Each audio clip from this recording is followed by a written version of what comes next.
MedBix Webcast is a new kind of healthcare media channel to break the silo mentality and foster interdisciplinary thinking. Our mission is to fill that gap and to create a curiosity through different lenses, tapping the passion that guided the historical figures in medicine and bringing present-day groundbreaking research to the front lines. We interview physicians and leaders in the industry about present-day healthcare challenges on our live programming. Hey, welcome to the MedBix Webcast. Today, there is a special, a musical special. It's something I've been reading a lot about nowadays, about the music connection with the neuroscience and the brain neuroplasticity. So I wanted to bring some kind of a program with that, and I'm going to bring it to a very close to my heart, to two personalities. So I'm going to bring that in a minute. But let me tell you a little bit introduction to my name is Raman Annamaraju. I'm the MedBix host of the MedBix. Let me introduce you I'm going to read it a little bit, if you don't mind, about this coming episode, what kind of music and what kind of things that you can expect, so I'm going to, there are three people are going to join today, is two close to my heart. And then one is Cristina Spataro. She's a long-time supporter of mine, psychologist. She's going to explain how the music is going to help our brains. But anyway, I'm from India, as you all know, with accent, everything. So I'm going to give you some introduction. I'm going to read it quick. Telugu, the second largest spoken language in India. Hey, by the way, before I do anything, this is a jacket. It's called a Nehru jacket. People wear this Nehru time. Nehru was popularized this jacket. You can buy it, actually. It's a Nehru jacket, they call. Okay. So I wore the wedding for my daughter, and now I'm wearing it for Indian occasions. So these are the very popular jackets called a Nehru jacket. If you can buy in Amazon, actually, these jackets. But anyway, this is they came from a special place close to my heart also. That is, but anyway, let me explain to you a little bit about the program, about this introduction to this program. I'm going to read it. Telugu, the second largest spoken language in India. Not too many people know that second largest spoken language in India is my native language, Telugu. Often dubbed as the Italian of the East by the 13th century explorer Marco Polo, possesses a captivating charm marked by its smooth and rhythmic flow. That's called the Italian of the East, Telugu is called. Talking about music, one of my prominent guests, Sri Purnima, an accomplished Telugu singer and winner of the Paduta Tiyaga, a contest akin to American Idol, graces us with her presence. With impeccable vocal control, she brings forth the rich tapestry of Indian ragas, adding depth to our musical journey. In the realm of expression, rap music emerges as a go-to tool for a Gen Z generation to articulate their feelings and frustrations.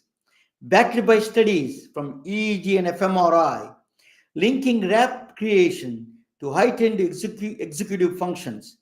Executive function is umbrella term for planning, organizing, and executing multiple tasks. Not only it increases the cognitive functions also. Meet Ramesh Alexander, a neuroscience graduate from Vanderbilt University and an upcoming rap artist from Atlanta, known by Ramakazi, with the performances at venues like the Soul Festival in Atlanta and the Indian Festival in Charleston, and it extends all the way to the BBC radio. They are cousins. These two are cousins. Now, these cousins from different worlds unite, produce a phenomenal fusion music of rap with the ragas. The interplay of rhythms, melodies, and harmonies in fusion music not only delivers a stimulating experience for the brain, but also bridges cultural understandings, exemplifying the evolving landscape of music and our shrinking global community. So, without any further ado, I'm going to introduce you first. He is Ramesh Alexander. I wanted it to be for the disclosure purposes. I'm going to tell him who is he. He is my son, Ramesh Alexander. Welcome. you know, I hardly spoke with you on the internet. So tell me a little bit about your background, Ramesh. Rather, I telling you from my point of view. Yeah, of course.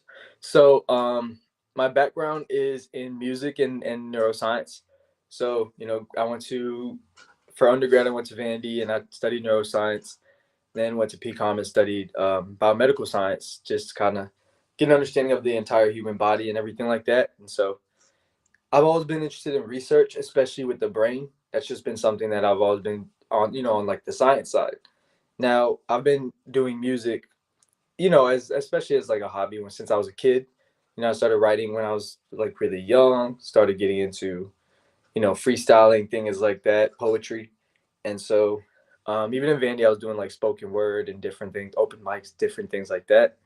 So I started to take music seriously once once me and Purnima, created Bollywood Swing and just the reception that it got, and we've been going from there. Okay, so before I'm going to play, I don't know, I'm waiting for let me ask you. So Telugu is a language that you know a little bit about the exposure to Telugu with Koncham. with Bama, with my mother, your grandmother. Um, you got exposed and you went to India and then you exposed more. You met Purnima there. So, what is your musical influences from India that you have when you are creating a rap music? Yeah. So I'll say there's some very like literal or some very like directly translatable elements. So like, with Bollywood Swing, we incorporate a lot of tablas, and some certain what's it called?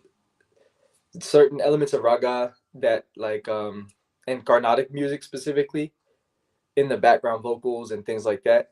But from a rapper perspective, one thing that I've been studying a lot of is the different West rhythmic patterns that are used in Carnatic music that are more, I'd say, creative than or unsaturated than the 4/4 pattern that pretty much a lot of Western music uses, which is boom dun dun dun boom dun dun dun I'm, boom dun dun boom.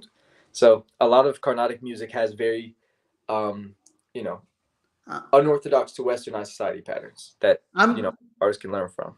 I'm going to play a sample of that whole thing between both of you, where you came from. Let me Mhm. play the sample, okay? All right.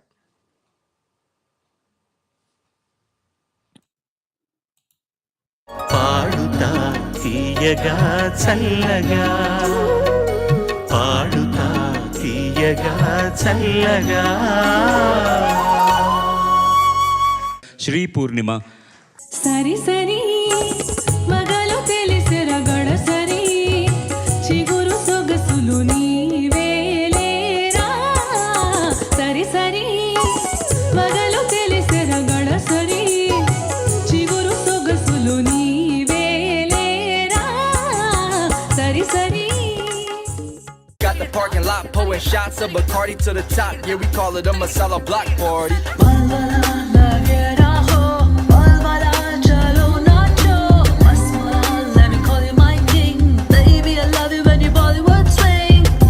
Put a Bollywood thing. She looking like a Bollywood queen. Now bust it like a Bollywood scene. And let me see it, Bollywood swing. 10:36.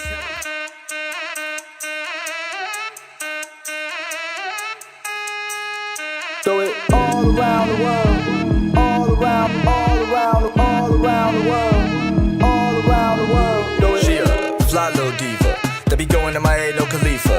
We should travel to a land Wi-Fi couldn't reach us. Let's hit Rome or the home of the zebras. Either she just wanna take a little trip to Ibiza, hit a little window in Indonesia, kick it in Brazil like FIFA, and treat a passport like a visa. Model in France like damn Mona Lisa. Now she wanna dance on the pyramids of Giza and Chichen Itza. Land in Geneva, then make it rain bands from the Tower of Pisa. All around the world, all around the world. So let me bring him again. Ramesh, come back. So let us talk about it a little bit. So let me, yes. So tell me about your, that I played a little bit of a sample of your music, and you incorporated quite a bit with the Indian and rap music together. How how the reception of the American, say, let us talk about first black community side. How did they accept that kind of a fusion music? I'll be honest, Bollywood Swing is one of my most popular songs, like top two at like any given time. And especially when I perform that song live, I mean, and I've performed that song all through Atlanta, in all different places, and that is a song that people always ask about. That's usually one that like they'll ask, because of that song, they'll ask what my, where my Spotify and everything are. So that's definitely one of the gateway songs for a lot of my fans. Actually, it's very well received.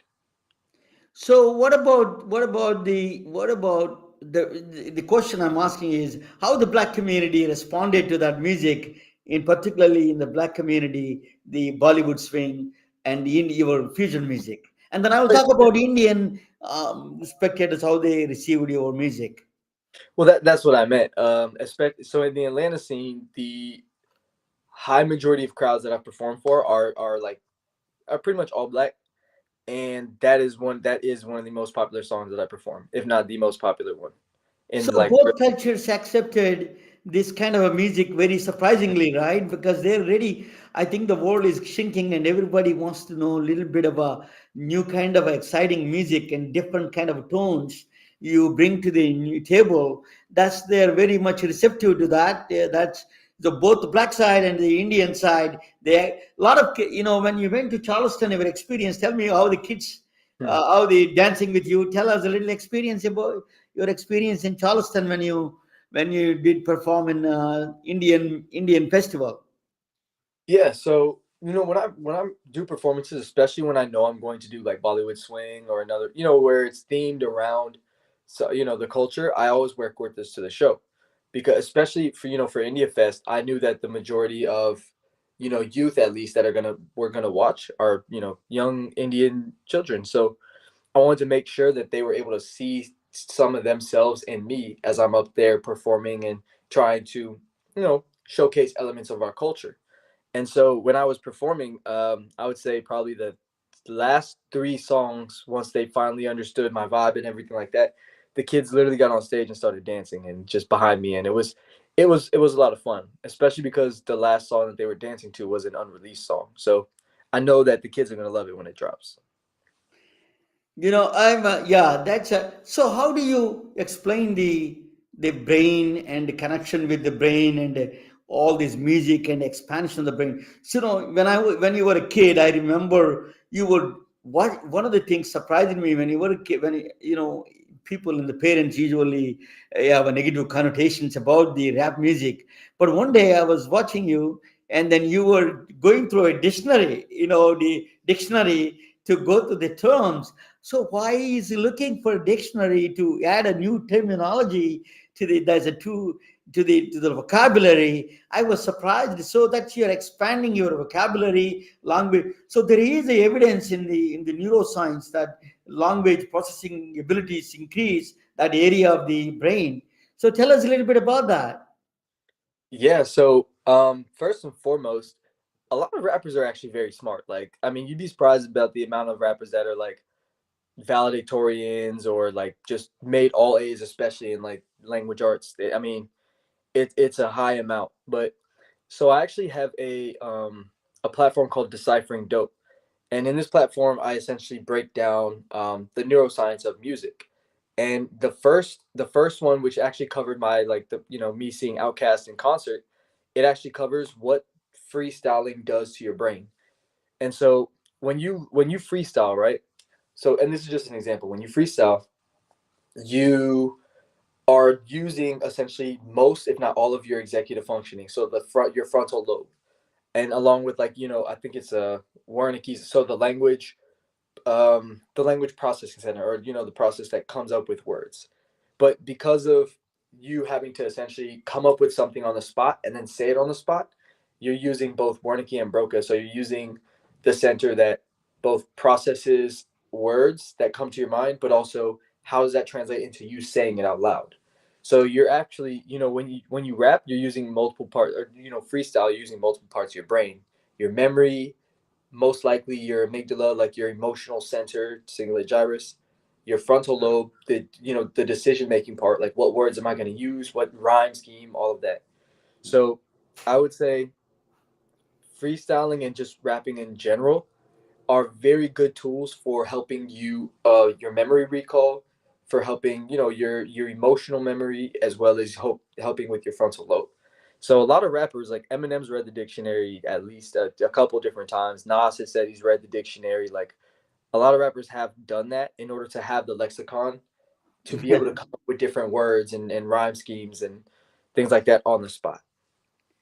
That's yeah, you're one of the very few people who have a degree in neuroscience and plus a rap artist you are. You're one of the few in the world, I think. But you have this is the one area of research. There's a big research. NIH is now National Institute of Health is spending a lot of time, and they've opened a Sound Health, it's called, with the Kennedy Center, in the combination with the Kennedy Center.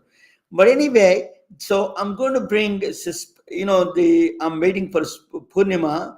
Purnima is taking classes, and she is probably in the transit somewhere, and I hope she's going to join.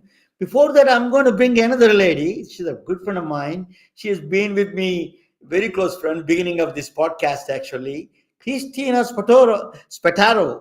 I always say that I kill her last name all the times.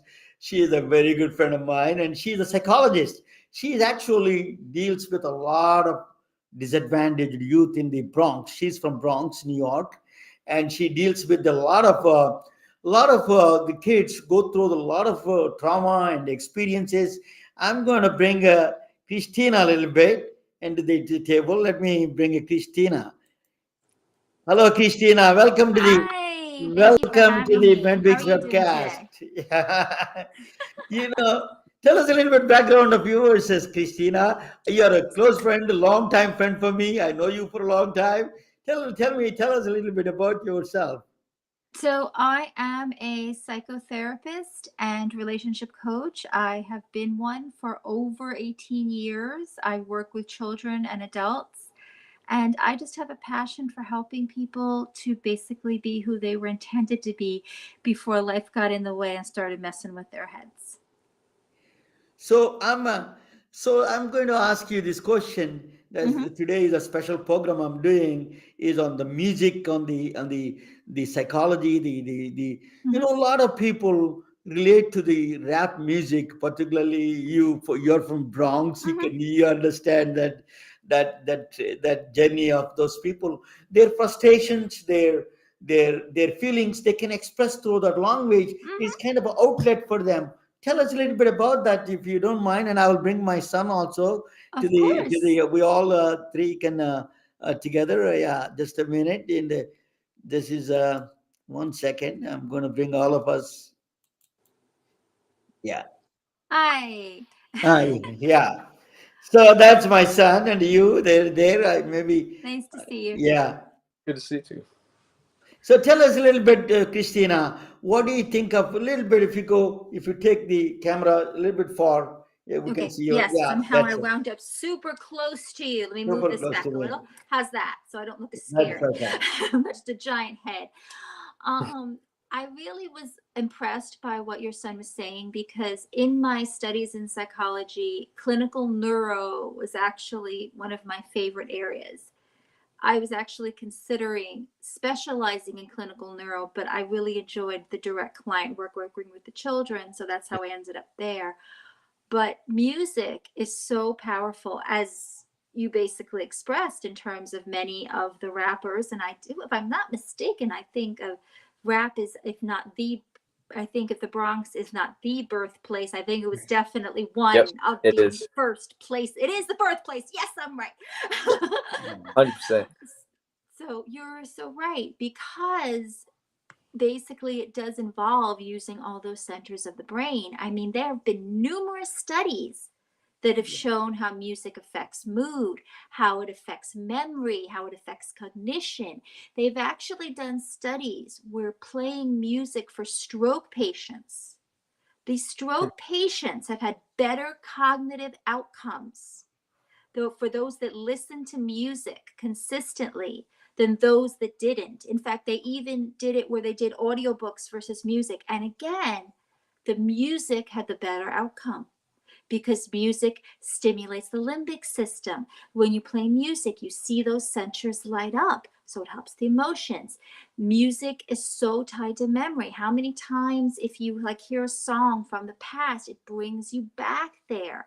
So this is why they've even found people who've had brain injury that are then have music or have music played for them, they will have better outcomes. And then they also find music helps people physically. There's something about the vibration. They've used vibration in music to help children with cerebral palsy, and they've seen good outcomes there. I mean, music is such a powerful force for healing. It's no wonder it's such a rich part of our cultural heritage.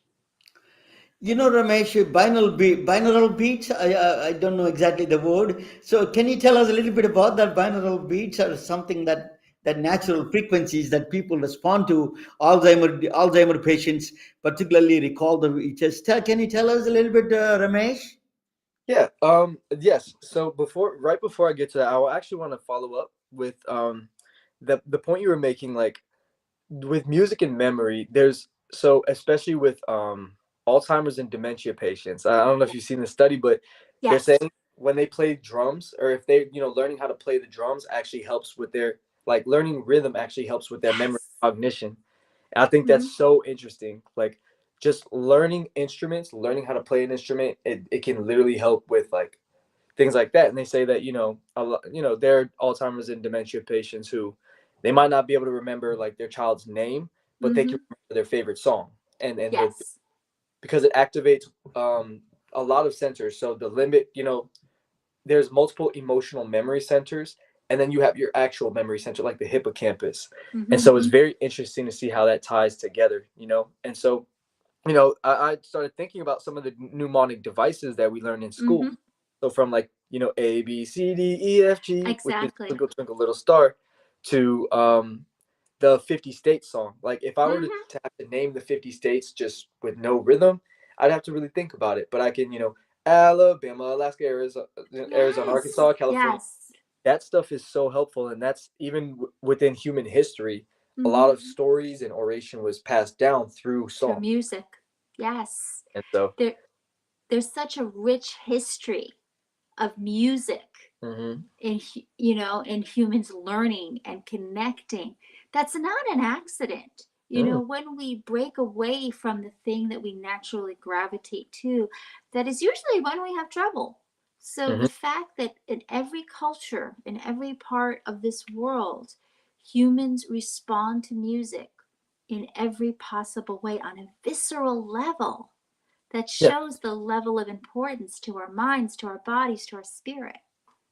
exactly. I mean, music is the most universal language. I mean, Yes. that's why if you're watching a movie and let's say it's a horror movie, there's Right. certain notes that are like Yes. certain instruments and notes that have to be played to give you the vibe of a scary scene. No Exactly. matter what language you speak, that music will make you nervous when that happens, or Absolutely. happy music, all Hmm. that stuff. And so it is literally a way for us to communicate. Yes, it is. Wasn't there even a movie? Oh, I'm a movie buff, so you got to bear with me. Trust me, me too. So, old movies, new movies. But if you think there's an old movie, I want to say, is it late 70s, early 80s? Was Close Encounters of the Third Kind. It was like a precursor to ET, where Yeah. they actually communicated with the musical notes. Dum, dum, dum, dum, dum. And it's like music. Hmm.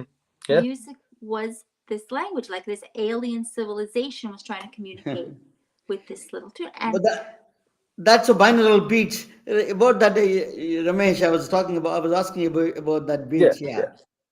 Yeah. So to get to that point with binaural beats, so I think we're essentially at the beginning stages of creating music with an intentionality of affecting like the mental health and mm-hmm, people, right? mm-hmm, So I think that it's very intentional that like a lot of beats, especially hip hop beats nowadays, have like heavy bass because of the low vibrations. People right. understand what certain wavelengths and frequencies can do to at least how you feel in your nervous system. And so with binaural beats, they've started the beginning process of being able to try to figure out certain tones and frequencies that essentially activate or resonate with certain parts of your brain. So with binaural beats, these are like a lot of constant tones, like a Mm-hmm. ooh, something like that. That's a certain frequency and a certain note and tone that might operate on the same frequency as your executive function, which will help you focus, or Mm-hmm. your hippocampus, which will help you your recall, or certain center like your what is it, serotonin center that helps you sleep. So um, just being able to Christina, really improve on it. Christine, can you talk about a little bit executive functions a little bit? Why it is important executive function for planning and organizing? A little bit executive function for the children, particularly kids. So basically, your executive functioning, which you have your frontal lobe. So executive functioning, think of a corporation, right? And you have this executive, the CEO. He tells everybody else what to do. That's what your executive functioning does. It basically keeps everything in line. And Mm, so, for instance, if you have children or even adults with ADHD, it impairs executive functioning. Why is this so important? Because this is why people with ADHD have a hard time keeping schedules, have a hard time with planning, they have a hard time remembering, they have a hard time going on to the next task because you don't have that CEO of the brain telling you, okay, I need you to do this, need you to do this, need you to do this. Like I kind of use the example with my clients. I say it's like the CEO's taking a nap. So you may have everybody that can still do their thing, but the CEO is napping in the office and not telling anybody what to do. So they're just hanging, doing everything lackadaisical whenever they feel like it. So this is why you need executive functioning. You need that part of the brain to keep everything else in line and doing what it has to do. And for the way music stimulates and the way music improves cognitive processes. In fact, they say many of the same things involved with reading are involved with understanding music, the way we string things together. So the fact that music can stimulate and feed that is essential for good cognitive functioning, which is why, like you said, people with Alzheimer's, with dementia, if you want to understand how the brain works, look at people when the brain's not working mm-hmm. because of Alzheimer's or because of stroke or because of injury. And when you see what works to help them, you see what's vital to us. Exactly. Like the brain does have a lot of like multiple systems that'll be involved in checks and balances. So like, Mm-hmm. we were talking about there's multiple memory centers. Some are emotionally connected, others are Mm-hmm. just memory specifically. But when one of those works, it's a functional system. But when all of Right. them work together, it's even Yes. stronger. Which is why Yes. music, it's so much easier to remember music or mnemonic devices than it Mm-hmm. is to remember information, because you're activating your hippocampus, your Yes. amygdala, your cingulate gyrus, like all of these different structures in your brain that they say, I forgot what it's called, but it's essentially creating stronger synapses. Yes. Yes, exactly. Because the synapse, that's how everything's communicating with each other. You Mm-hmm. want, just like you want good communication with people and relationships, you want good communication in that brain. Because Mm-hmm. when it's not communicating right, you have all kinds of problems. Ramesh, you worked with an organization called AREACH, that is a very disadvantaged youth in Atlanta area. You were using a lot of technology, VR, virtual reality, and neurofeedback systems. So music is a very easy the reach that can reach the disadvantaged youth in Atlanta area, particularly people who go through trauma. And also Christina, after that, talking about that, then after that I will Mhm. ask Christina also. She worked with a lot of disadvantaged youth in Mhm. Bronx area. Tell Mhm. us, both areas in Atlanta and Bronx, they have a lot of these commonalities. The people, the children go through a lot of traumas. Tell us, start with Ramesh first. And how do you think that, what do you think reaching that through the organization you're doing? So the thing about, and I don't want to sound like, one of those old school rappers who's just, but I think that the music that kids listen to, especially in the canvas stage, does have an impact on how they Mhm. perceive their situations. Sometimes it's good, but sometimes it's not. And so, if you're surrounded by a certain type of environment, but the music is also reinforcing some of that certain negativity, it can kind of desensitize children to certain things like, death or violence, things like that. And so, that stuff does impact a child's dopamine levels or Mhm. certain neurotransmitter levels, neurotransmitter availability thresholds in a child's brain, just by what type of music they're ingesting and what they're also experiencing in the real world. So with that trauma, what we try to do is reach the kids through outlets that they already use Mhm. and try to help them use it in a healthier way. For instance, one of the things we always ask the kids, like, what do you do to de-stress? And if they say, I like Mhm. to draw, I like to sleep, I like to listen to music, well, what we try to do is find ways like, okay, what about this type of music? Or Mhm.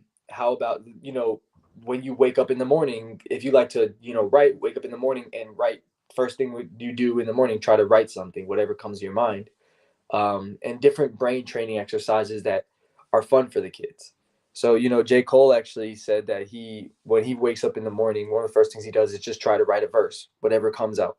And it does a couple things. One, you just get really quick at writing verses, but Mhm. two, you're actually strengthening your frontal lobe and your language centers to be immediate. I mean, from the moment you wake up. So, I mean, it's a very good brain training exercise.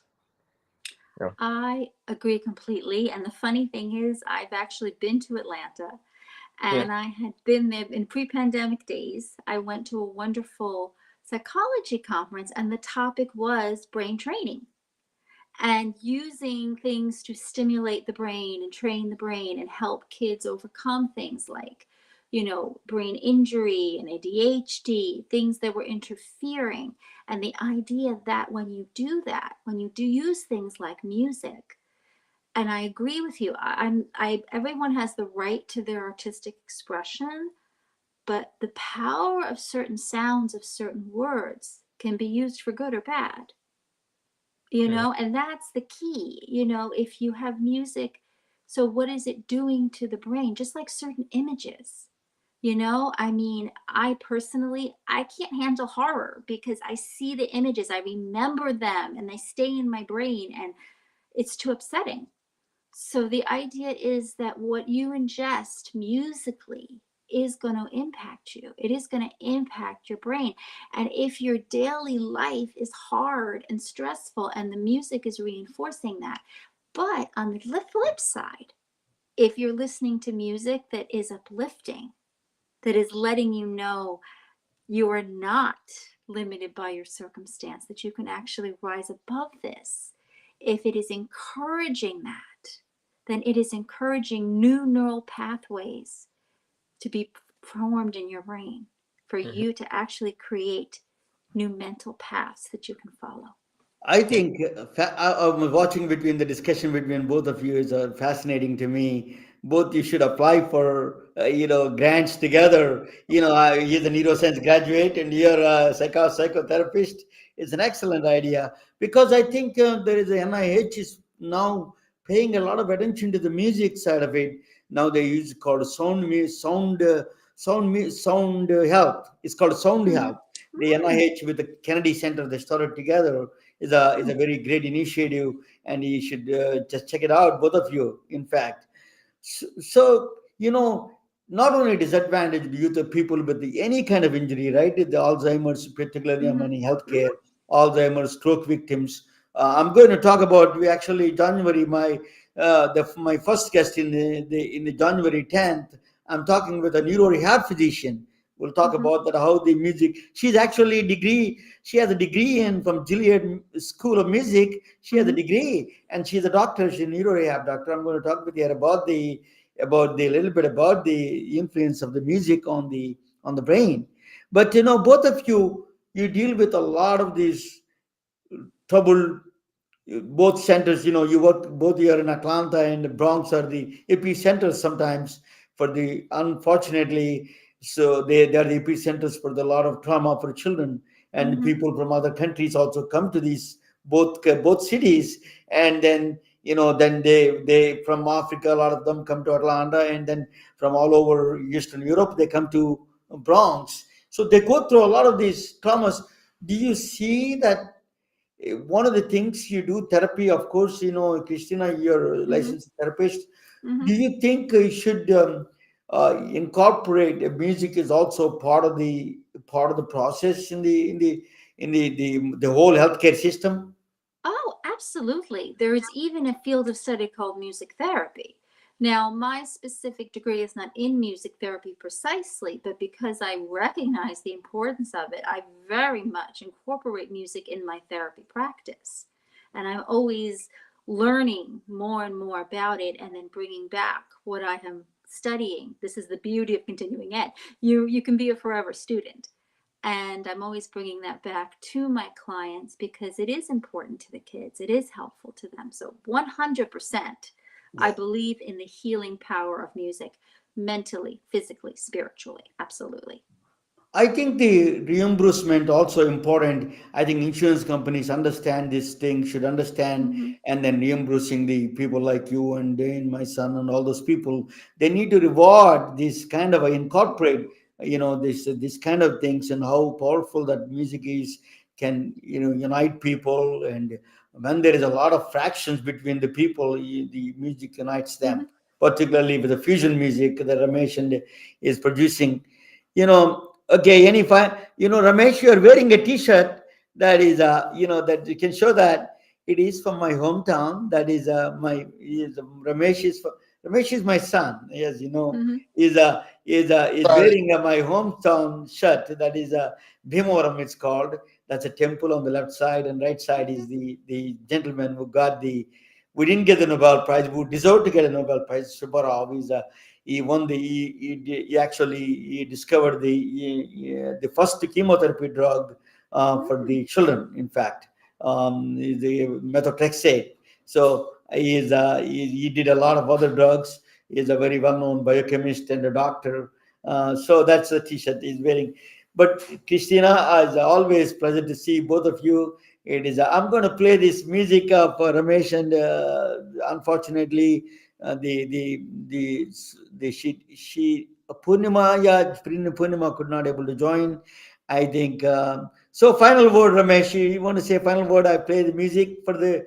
Do you want to say something? Final words, Ramesh? Yeah. So, music. The beautiful thing about music, it's the only drug that you don't have to that you don't ingest, right? So I mean, it can be used to teach people. It can be used to break people down.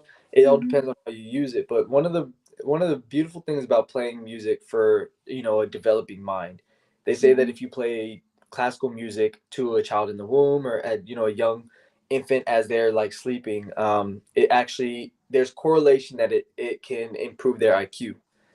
And I mean, even and that's just by playing that music.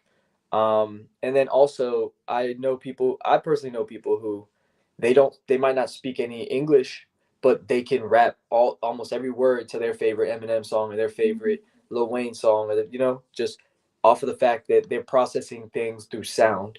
And so, just if there's my last thing to say is that for anyone out there who is raising a development mind or ever gets the chance to influence a developing mind through teaching or whatever, um, use So music you, for you the want to better. say some final words, Christina? I'll Christine? just piggyback. Yes, the power of music on the developing the mind is enormous. It also still works on adults too. Yeah. So for those adults out there who maybe are feeling weary or stressed, or maybe they don't feel like they're thinking as clearly as they used to, I pretty much can guarantee you that if you incorporate music more into your daily life, you will see an improvement in your cognition, in your mood, in your overall well-being. There's that expression, music soothes the savage beast. Well, music is at the core of what soothes humanity. And when we can tap into that, we can do amazing things. Thank you for both of you joining with me today. It's a special occasion. It is really fantastic. I'm going to play just a couple of small pieces of music and then say good night for all of you. Then let me play this music of Ramakazi and the Purnima. Thank you all. Good night.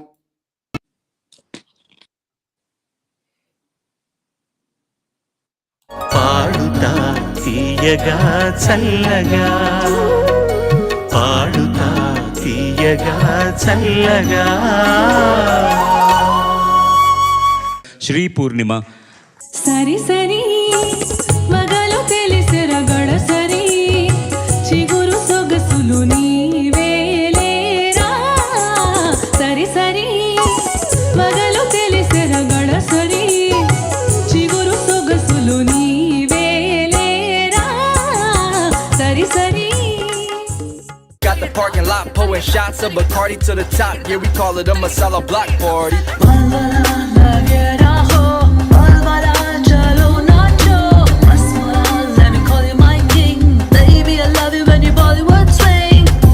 Put up with a Bollywood ting.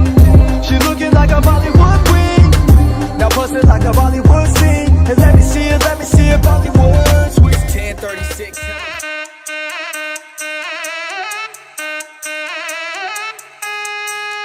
Throw it all around the world, all around the world, all around the world. Throw it. She a fly little diva that be going to Miami, no Khalifa. We should travel to a land Wi-Fi couldn't reach us. Let's hit Rome or the home of the zebras. Either she just wanna take a little trip to Ibiza, hit a little window in Indonesia, kick it in Brazil like FIFA, and treat a passport like a visa. Model in France like damn Mona Lisa. Now she wanna dance on the pyramids of Giza and Chichen Itza. Land in Geneva, then make it rain bands from the Tower of Pisa. All around the world, all around the world. Thank you all joining for me. Good night. Stay on the line. I'll talk with you 1 second. How do you like